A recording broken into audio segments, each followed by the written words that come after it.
Hello there. Hello, hello, hello. This is Robin with Big Age Love.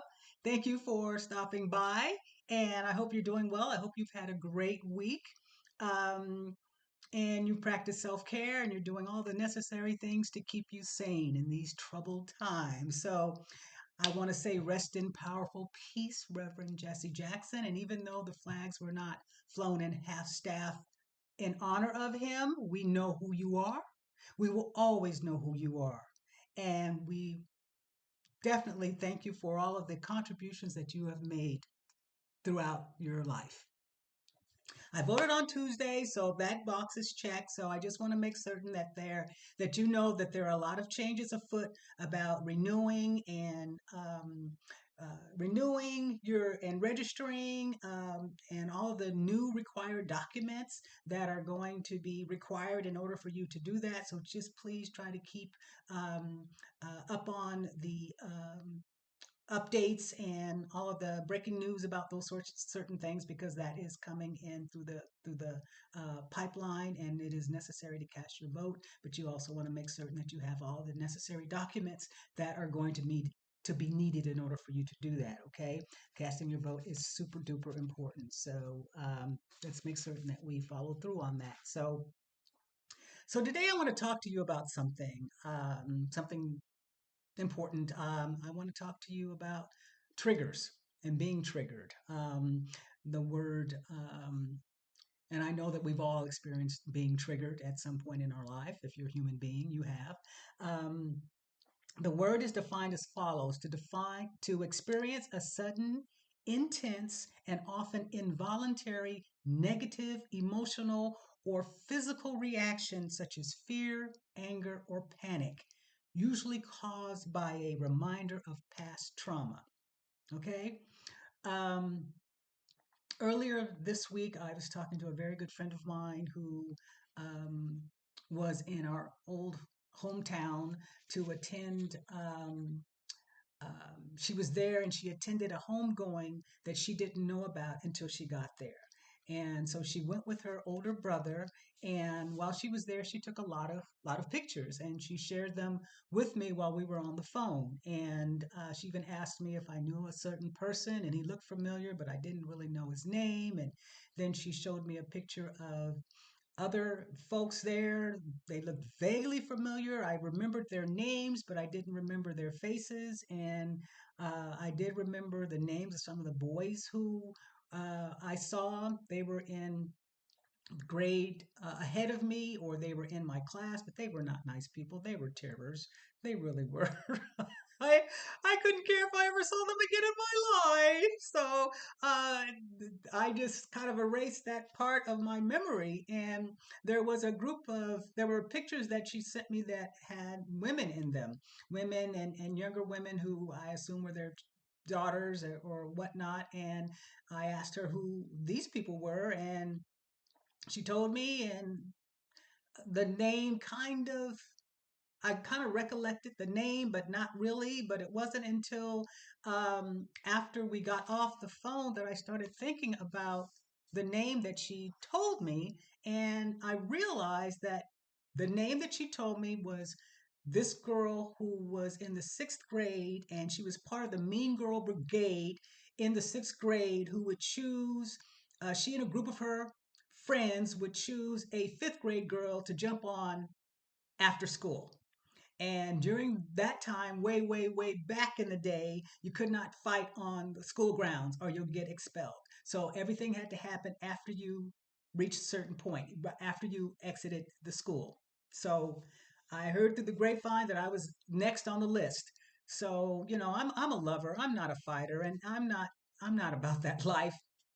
And so, I told my mom, and my mom, God rest her beautiful, beautiful soul, she was a nurse. She worked from 7 a.m. to 3:30, and I got out of school at 3:30. And um, you know, I told my mom. So the day came, and so I'm walking out of school, getting ready to exit the gate, and I'm walking. There are several girls behind me. I hear them taunting and laughing and just being bullies, just being evil heifers, just being just notorious. So I'm walking and then I'm approaching the gate and I'm terrified because I don't fight. That's not my jam. I don't do that. And so then I'm walking and I see my mom. And my mom was a tiny lady. I'm little, but she was even shorter than I was, and small. And so she's in there in her nurse whites, because like I said, she's a nurse. She's in her white uniform, her white stockings, and her white shoes. And she didn't wear a cap, but she was in all white. And she was not to be F with. She was the youngest of 10, so she knew how to defend herself. So I cleared the gate and I stood by my mom, and the girls came out, and my mom said that she had a ice pick in her hand, and it had the blade was like that big, maybe 5 6 inches, and a round handle that you can get a good grip on. And my mom said to the girls, "I dare any one of you to touch my daughter now or later. And I swear for God, you will meet the tip of this ice pick and then you will meet your maker." She said it just like that. She wasn't hysterical. She wasn't loud. She wasn't frenzied. She wasn't anything. It was like matter of fact, like spouting off the statistics. You do this, and this will happen to you. So, needless to say, the girls kind of dispersed and mumbled and grumbled and said things under their breath, and talking about me and my mom. But after that incident, I was known as the girl who had a mom who was crazy as hell. Okay, not only will she cut you, she'll stab your ass too. So that was just the name of the tune. And I said all of that to say that, um, you know, that triggered me. Obviously, that really triggered me, and that trigger made me sad for a while. It really did, because it took me back to a time when I was insecure. I was really awkward. I was heavy. I had a front tooth that was all jacked up. Thank God for braces. Um, I did not have a lot of friends, and but I always knew I was different. I loved to read, and I would go to the library, and walk to the library every week, every 2 weeks, and I would look forward to it. And I had a big vocabulary, and I knew I wasn't like the people that I went to school with, and I didn't want to be like them. Period. Didn't want to be like them. So didn't want to be like Mike, if you will. So thank God, we moved away from that neighborhood when I was 14, and I never looked back. Never looked back, which is probably why I blocked all of that out. But the moral of the story is that triggers can either motivate you or they can deplete you from the gains that you've made, you are currently making. Let me repeat that.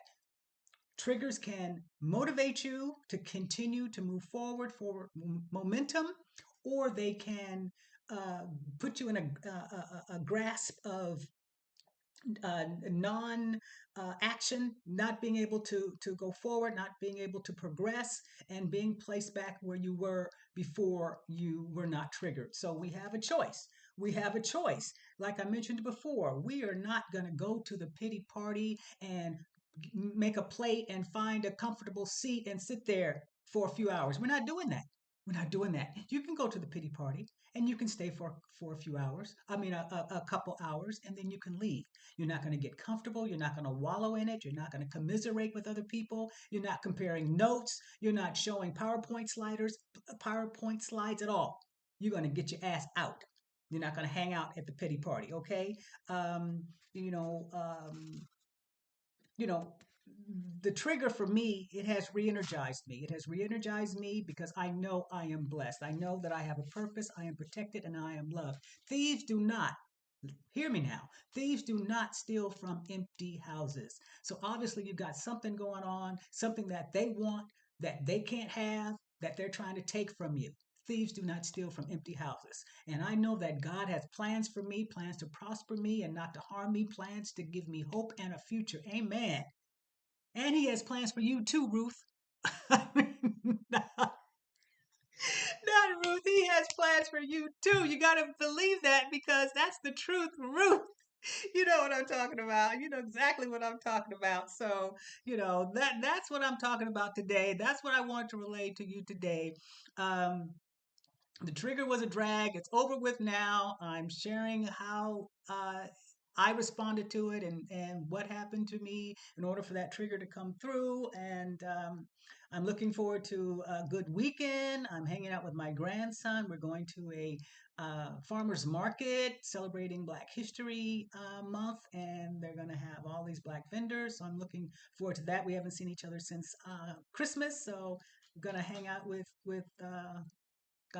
my grandson. So the weather's going to be a little chilly. It was 85 yesterday, and today is barely making 60. So it's going to be like that for the next few days, but that's okay. I have a sweater. It'll be fine. So I wanted to say thank you again for stopping by Big Age Love with Robin R. Robinson. I really appreciate your support. I really, really do. Please take care of your gorgeous self, and please, continue to share and like and subscribe and to comment and to interact. Let me know if you're liking what you're seeing. Let me know if you want to see something else or something more or something less. Okay. Let me know if you're liking what I'm doing. So also you can go to Big Age Love in the URL, type bigagelove.com in your browser, and it will take you directly to my YouTube channel. All right. So I'm gonna jump off. I'll see you next week. God willing, and the creek don't rise. And I'll talk to you later, gorgeous human. Be well, be happy, be blessed. Keep up the good work. And we'll see you soon. Take it easy now. Okie doke. Peace.